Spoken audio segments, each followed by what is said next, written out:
morning, the most news in the morning, period. Weekdays 6 Eastern. Here it is right here, if you guys can see it. This is the one that's causing all of the controversy. Critics say this is the wrong cover, especially for a feminist magazine, and they say it sends the wrong message to women. Ms. Magazine says it's the right cover, saying it's the right time to showcase a man like Obama, who identifies himself as a feminist. He's graced the covers of just about every major magazine: Time, Newsweek, Ebony, Rolling Stone, even Tiger Beat.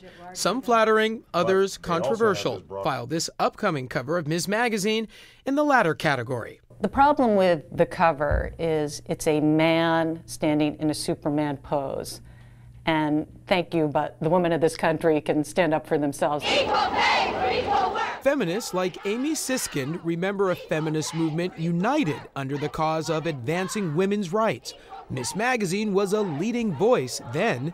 Its original cover featured a Wonder Woman for president. How, Siskind wonders, could they feature a Superman, declaring this is what a feminist looks like? If they had put, "Is this the face of feminism?" instead of "This is the face of feminism," it would have been a provocative cover. But I think by proclaiming it, it was a real mistake. This is not a takeoff on that original cover. I think people have overreacted. Ms. Magazine knows its cover ignited a debate. The executive editor says it's not selling out by featuring Obama. We've had a couple of people contact us.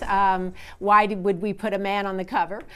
It's because, indeed, men too can be feminists. Siskind agrees men can be feminists. In fact, some are part of her organization called the New Agenda.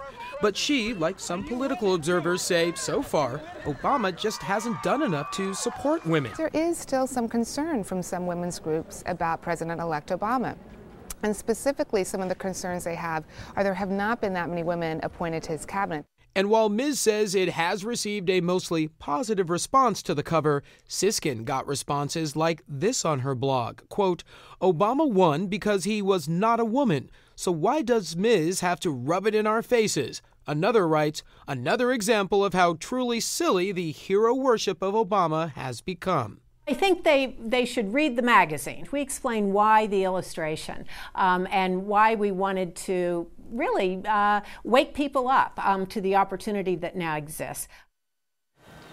And Amy Siskind says a better choice, cover choice, would have been Senator Hillary Clinton or even Governor Sarah Palin. Ms. Magazine says they've had men on their covers before, and overall, subscriptions are up because of this issue.